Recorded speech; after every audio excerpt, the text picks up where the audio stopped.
Dani, you are welcome. Hello, everybody. I see some friends here. Some of you may know me. Thank you, Misha, for inviting us. And thank you, Misha, for organizing these meetings. It's very valuable. Very appreciated that people get together.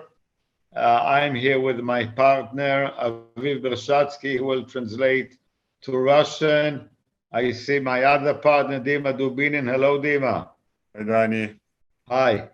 I see a good friend, Lucia, from Guadalajara, Mexico. So, Scientology doesn't have a future. If we all consider ourselves Scientologists, and I use the word Scientology carefully because in the last 10 years in our group, we don't use the word Scientology very much because the word Scientology belongs to a certain organization. Now, we know that Ron Hubbard developed a fantastic applied spiritual philosophy, and he gave it a name, Scientology, and then he created an organization which he called the Church of Scientology. But if we are here and we are all declared suppressive persons by the Church of Scientology, we're all outside the church, and then we know that the organization called the Church of Scientology has been taken over by some very evil people.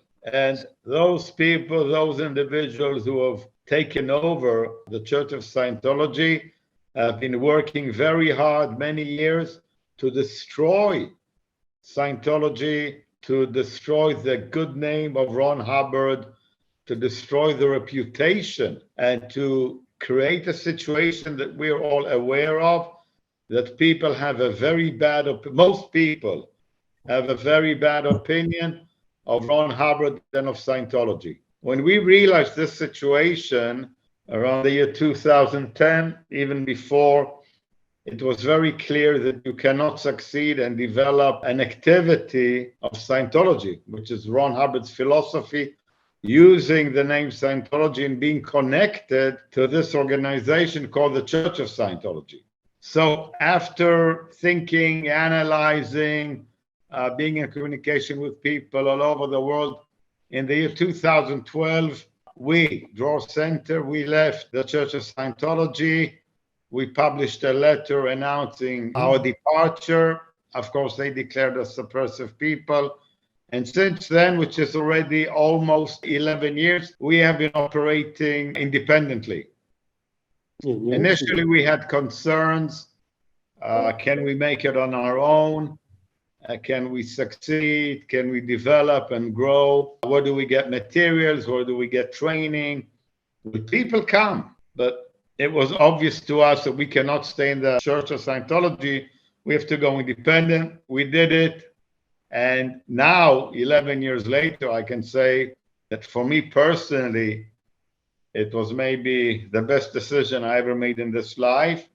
And for our group, it was a very successful move because ever since we've been growing steadily and expanding. Whereas in the last years in the church from 2000 until 2012, I could see decline. We have been growing and expanding consistently. I will make it short. When we left, the church attacked us. They tried to close us down. They failed, of course. We sued them in the Tel Aviv District Court. We had a big win in court against the church. And then we confronted the main concern, which is the subject of this meeting, and that is the future of Scientology, the future of this subject. So then when we were done with this lawsuit and we had a big win in court, we focused on the future and what are the actions we need to take to make the philosophy of Ron Hubbard within easy reach of every individual on the planet. Every person who is interested must be able to easily learn and study the philosophy of Ron Hubbard. And initially, after we left the church in 2012, we called ourselves independent Scientologists, free Scientologists of Israel. We made all kinds of attempts to continue to use the name Scientology, but it became very obvious very fast that when you say Scientology, people say, you're Scientology, no good, you're a cult, you're dangerous, we don't want any contact with you. The other thing that I saw is that Ron Hubbard's original books, mainly Dianetics, for the broad public. Nowadays, if you give a person the book Dianetics, most people cannot read it, and the very few that can read it cannot use it for audit, cannot audit just based on the Dianetics book. So we needed to be courageous and to make a bold move. And sometimes it was unpopular because people were saying to me, how can you do this? This is not okay. But we had to take a bold move and create new books that present Hubbard's philosophy to the broad public. And we could not use the name Scientology. In the first editions of the book, I even put the name Hubbard. But when people took the book and saw the name Hubbard, they said, Hubbard, Scientology, no good. They threw it away. So what did we do? I created a name. I was looking for a name that would communicate to people, would be attractive. We came up with the name Life Power. Looks like it's a pretty good name because people connect up to the name. They find it natural and it goes well. The name Life Power goes well. Of course, the basic of what we do is Dianetics and book auditing. I wanted to capture the basic technology of Dianetics as Hubbard laid it down. But the book Dianetics was written in 1950, released May 1950. But then Hubbard continued to research and discovered many, many more things, gave the authors many more tools. And all these later developments are not in the book Dianetics.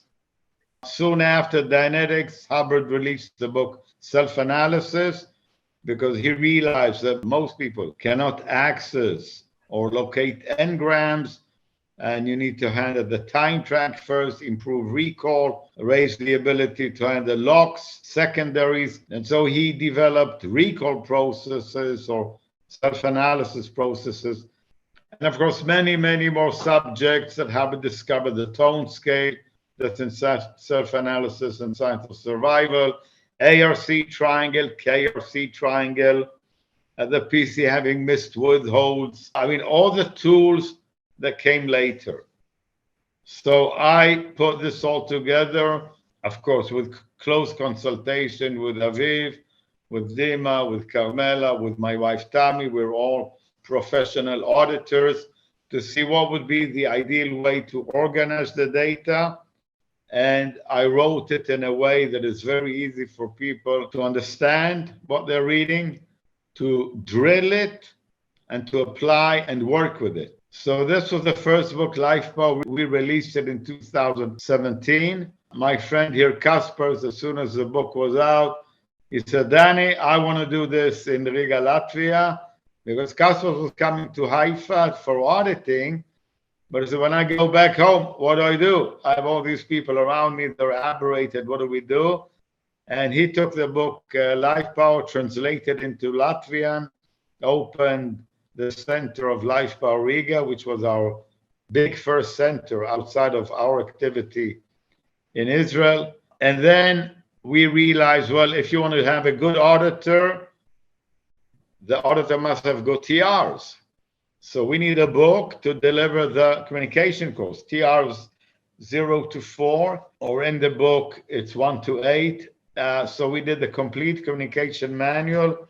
This is complete communication manual in Russian, okay?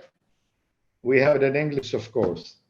And this is the Life Power book in Russian. Wow. This developed, we now have a total of 8 books. I will not list them all. One book was written by Aviv. It's very successful. Another book written by our other auditor, Carmela. Each book has its own subject, its own area that it covers. Well, the whole idea of the books, like I said, make it easy to read and apply. Every book has its own check sheet. So the books are also course materials, and people who come to a Life Power Academy, they do a course, they read books, and they start their progress with Hubbard's technology, and they have wins because the technology is 100% standard tech, only presented in a way that is easy for people to read and study. 3 or 4 years ago, if you would ask me what I'm doing and what is this idea with Life Power, I would tell you I have an idea, and I can tell you what is the idea, but I don't know if it will succeed or not. I hope so, but I wasn't sure. Because 4 years ago, we did not yet have experience with this thing. But the English have a saying, the test of the pudding is in the eating. So you know if the pudding is good when you eat it, not when you make it or when you plan it. So now we are, since 2017, 6 years into this vast project. We have, like I said, 8 books already. I wrote 6, Aviv 1, Carmela 1. I write my books in English. They are translated already into 8, 9 languages. We have a lot of translations. And we have a very big center in Haifa, Israel, which I manage together with my partners, Aviv, Dima, Moti, Carmela, Tami. We have a big center in Haifa, Israel. We have our partner associate, Don Shaul. He has a big center in Tel Aviv. We have a big center, like I said, in Riga, Latvia, managed by Kaspars and his partner Gatis. And now we have a new center opening in Prague, Czech Republic. We have a center, I hope, opening soon in Athens. So we have centers that are operating and successfully and expanding in a very steady, consecutive, very steady expansion.